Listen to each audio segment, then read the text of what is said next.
বাস্তুশাস্ত্র অনুসারে আমাদের বাড়িতে পজিটিভ ও নেগেটিভ এই দুই ধরনের এনার্জি থাকে। পজিটিভ এনার্জির প্রাধান্য বেশি থাকলে সেই সংসারে সুখ ও শান্তি থাকে, কিন্তু যে সংসারে নেগেটিভ এনার্জি বেশি থাকে সেই বাড়িতে নানা ক্ষতি হয়ে যেতে পারে। আপনার বাড়িতে কি অশান্তি নিত্যদিনের ঘটনা? কোথা থেকে একগাদা টাকা পয়সা খরচ হয়ে যাচ্ছে বুঝতে পারছেন না? বাড়ির ছোট ছেলে মেয়েগুলি কুসঙ্গে মিশছে, বারবার বারণ করেও তাদের ঠেকাতে পারছেন না। ঝগড়া ঝাঁটি, অশান্তি, অসুখ বিসুখে জেরবার হয়ে গেলেও বুঝবেন যে আপনার বাড়িতে নিশ্চয়ই নেগেটিভ এনার্জির প্রাধান্য আছে। এই নেগেটিভ এনার্জিকে বাড়ি থেকে দূর করতে না পারলে সুখ শান্তি কোনোদিনও আপনার কাছে ধরা দেবে না। বাস্তুশাস্ত্র মতে অনেক বাড়িতেই কিছু দোষ থাকে। এই দোষ কাটাতে না পারলে বাড়িতে ইতিবাচক শক্তির বিকাশ ঘটবে না।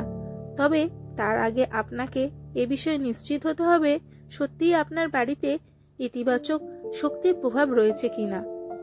এখন প্রশ্ন হলো, কি করে নিশ্চিতভাবে বুঝবেন যে বাস্তুশাস্ত্র মতে আপনার বাড়িতে ইতিবাচক শক্তির প্রভাব বিদ্যমান? খুব সহজে এক গ্লাস জল টেস্ট করে নিশ্চিত হতে পারেন আপনার বাড়িতে নেগেটিভ এনার্জি আছে কিনা।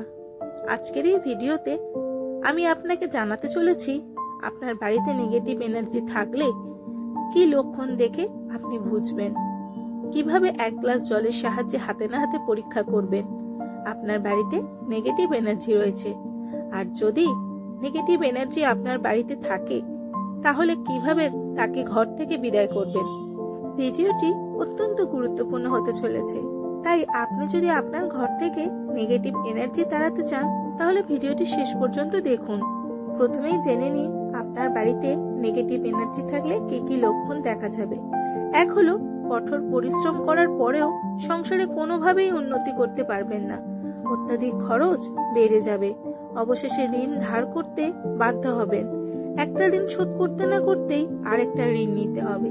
এর মানে আপনার ঘরে নেগেটিভ এনার্জি জমে আছে। 2 নম্বর হলো, পরিবারে এক বা একাধিক সদস্য যদি নাগারে অসুখে ভুগতে থাকে, যদি চিকিৎসা করেও কোনো লাভ না হয় তাহলে বুঝবেন আপনার বাড়িতেও হয়তো নেগেটিভ শক্তির প্রকোপ রয়েছে। 3 নম্বর হলো, যদি বারবার চেষ্টা করেও কোনো কাজে সাফল্য না পান, যদি কোনো কাজ বারবার আটকে যেতে থাকে তাহলে নিশ্চিতভাবে আপনার বাড়িতে নেগেটিভ এনার্জি রয়েছে। 4 নম্বর যেটা বলবো সেটা হলো, যদি সবসময় আলস্য বোধ করেন, কোনো কাজেই মন লাগে না, যদি কোনো বিষয় নিয়েই চিন্তা ভাবনা করতে ইচ্ছা না করে বা মনে সংশয় থাকে তাহলে নেগেটিভ এনার্জি আপনার পরিবারের ক্ষতি করছে। 6 নম্বর হলো, সবসময় যদি মাথায় নেগেটিভ চিন্তা ভাবনা কাজ করে, এমনকি আত্মহত্যার চিন্তাও মাথায় আসে, তাহলে নিশ্চিতভাবে ওই বাড়িতে নেগেটিভ এনার্জি রয়েছে। 7 নম্বর হলো, যে সংসারে সবসময় অশান্তি ঝগড়া লেগেই থাকে সেই সংসারে নেগেটিভ এনার্জি প্রবল হয়ে ওঠে। 8 নম্বর হলো, বিভিন্ন প্রকল্প থাকা সত্ত্বেও আপনি সবসময় ক্লান্ত বোধ করেন এবং মনোযোগ ও অনুপ্রেরণার অভাব অনুভব করেন, সঠিকভাবে চিন্তা করতে পারেন না। 9 নম্বর হলো, অস্বাভাবিক এবং অযৌক্তিক ঘটনা, যেমন নজর দোষ, অতি প্রাকৃত শক্তি বা কালা জাদু বাড়িতে ঘটে। ঘরের জিনিসপত্র যদি বারবার ভাঙতে থাকে বা ইলেকট্রনিক্স জিনিসগুলি বারবার খারাপ হয় তাহলে তা বাড়িতে নেতিবাচক শক্তির লক্ষণ। বন্ধুরা, এই লক্ষণগুলির মধ্যে যদিও একটি আপনার বাড়িতে দেখতে পান তাহলে আপনার বাড়িতে নেগেটিভ এনার্জি থাকতে পারে। শিওর হওয়ার জন্য একটি পরীক্ষার কথা বলছি, ভালো করে বুঝে নিন। প্রথমে পরিষ্কার একটা কাচের গ্লাস নিন, দেখবেন গ্লাসে কোনো চিট ধরা না থাকে, কোনো দাগ থাকলেও চলবে না। গ্লাসের গায়ে আঙুলের ছাপ এড়াতে গ্লাভস পরে গ্লাসটি ধরুন। এরপর গ্লাসে 1/3 জল ভর্তি করুন সামুদ্রিক লবণ দিয়ে। মনে রাখবেন, আমরা রান্না করি যে লবণ দিয়ে সেই লবণ ব্যবহার করবেন না, সামুদ্রিক লবণই লাগবে। এরপর গ্লাসে আরো 1/3 ভর্তি করুন সাদা ভিনিগার দিয়ে।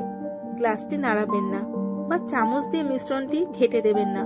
অবশিষ্ট অংশ পরিষ্কার কলের জল ভর্তি করুন। এবারও মিশ্রণটি মিশিয়ে দেবেন না।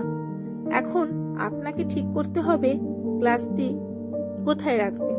বাড়ির যে অংশে আপনার মনে হয় নেগেটিভ এনার্জি সবচেয়ে বেশি সেখানেই গ্লাসটি রাখুন। গ্লাসটি এমন ভাবে রাখবেন যাতে চট করে কারোর নজরে না পড়ে, আর অবশ্যই বাচ্চাদের থেকে দূরে রাখবেন। এই পুরো কাজটা কিন্তু আপনাকে দিনের বেলাতে করতে হবে। গ্লাসটি 24 ঘন্টা একইভাবে রেখে দিন। যদি দেখেন যে 24 ঘন্টা পরও গ্লাসের জল একদম ক্লিয়ার আছে, তাহলে ভয় পাওয়ার কোনো কারণ নেই। আপনার বাড়িতে কোনো নেতিবাচক শক্তির প্রাদুর্ভাব ঘটেনি। কিন্তু যদি গ্লাসের জল ঘোলাটে বা হালকা সবুজ হয়ে যায়, তাহলে কিন্তু বিপদ আছে। ঘরের অন্য কোনো অংশে আরো একবার এই পরীক্ষা করুন। আবারও একই ফল হলে নিচে দেওয়া প্রতিকারগুলোর মধ্যে যে কোনো একটি অবশ্যই চেষ্টা করুন। এক হলো নেগেটিভ এনার্জি থেকে নিজের বাড়িকে দূরে রাখতে বাড়ির মূল দরজা সবসময় পরিষ্কার পরিচ্ছন্ন রাখতে হবে। লেবুর রস, নুন এবং সাদা ভিনিগার মিশিয়ে দরজা পরিষ্কার করতে হবে। মূল দরজায় কিছুটা সামুদ্রিক লবণও ছড়িয়ে দিন। এই সামুদ্রিক লবণের ওপর ডোরম্যাট পেতে দিন। এর ফলে আপনার সংসারে পজিটিভ এনার্জি প্রবেশ করবে, নেগেটিভ এনার্জি সরিয়ে দেবে। 2 নম্বর হলো বাস্তুশাস্ত্র অনুসারে লবণে ঘর থেকে নেতিবাচক শক্তি শুষে নেওয়ার গুণ রয়েছে। ঘরের মেঝে পরিষ্কার করার সময় ঘর মোছার জলে একটু সামুদ্রিক লবণ মিশিয়ে দিন। এর ফলে ঘর থেকে নেগেটিভ এনার্জি দূর হবে। তবে এই প্রতিকার বৃহস্পতিবার এড়িয়ে চলা উচিত। 3 নম্বর হলো টয়লেট এবং বাথরুম থেকে নেতিবাচক শক্তি অপসারণ করার জন্য একটি সহজ পদক্ষেপ প্রয়োজন। বাস্তুশাস্ত্র অনুসারে লবণ এবং কাঁচ উভয়ই রাহুর কারক। তাই সামুদ্রিক লবণ ভরা একটি কাঁচের বাটি বা গ্লাস বাড়ির বাথরুমে এবং টয়লেটে রাখতে হবে। এতে করে বাথরুমের নেতিবাচক শক্তি দূর হবে। 4 নম্বর হলো ধূপকাঠি ও আগরবাতি জ্বালানো মহাকাশে উপস্থিত সমস্ত শুভ শক্তিকে প্রশস্ত করে, নেতিবাচক স্পন্দন থেকে মুক্তি পেতে এবং উদ্যমী আর স্বাস্থ্যকর জীবনকে উন্নত করে। প্রতিদিন কয়েকবার আপনার বাড়িতে প্রতিটি কোণে ধূপধুনো দিতে হবে। 5 নম্বর হলো পুজো বা বাড়িতে কোনো শুভ কাজের সময় ঘন্টা, শঙ্খ, তালি এবং অন্যান্য যন্ত্র বাজানো হয়। এগুলি ইতিবাচক শক্তি সঞ্চার করে। একইভাবে বাড়ির প্রধান দরজায় উইন্ড টাইম স্থাপন করাও নেতিবাচক শক্তিকে দূরে রাখে এবং ঘরে সুখ এবং ইতিবাচকতা নিয়ে আসে।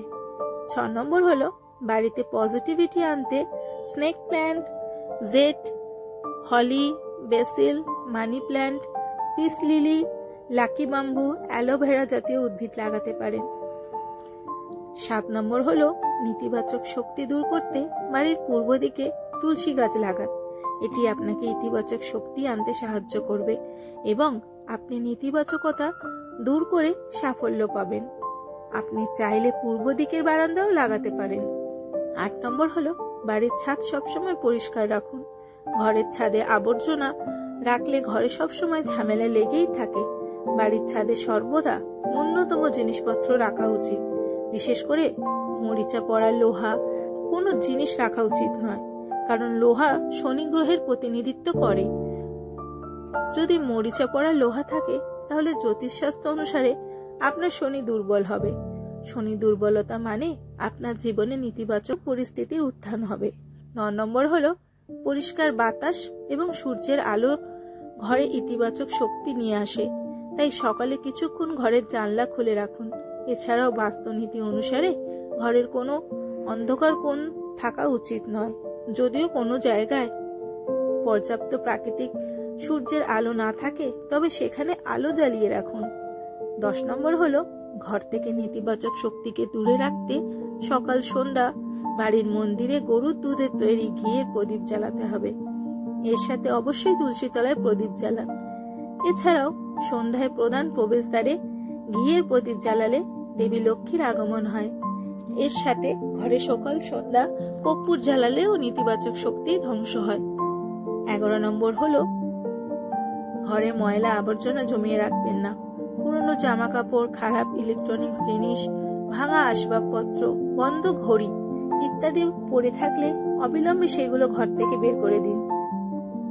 12 নম্বর হলো আপনি যদি অনেক চেষ্টা করেও নেতিবাচক শক্তি থেকে মুক্তি পেতে পারছেন না, তাহলে আপনি এই সহজ সমাধান চেষ্টা করতে পারেন। এর জন্য আম পাতার দ্বার বন্ধ তৈরি করে বাড়ির মূল প্রবেশের পথে ঝুলিয়ে দিন। খেয়াল রাখবেন আমের পাতা যেন সবুজ হয়। প্রিয় বন্ধুরা, তথ্যটি উপকারী মনে হলে ভিডিওটা লাইক করে আমার চ্যানেলটিকে সাবস্ক্রাইব করতে ভুলবেন না। ভিডিওটা দেখার জন্য অসংখ্য ধন্যবাদ। সকলে ভালো থাকবেন এবং সুস্থ থাকবেন। দেখা হবে পরবর্তী ভিডিওতে আবারও কোনো নতুন ভিডিওর সাথে। জয় শ্রীকৃষ্ণ, রাধে রাধে।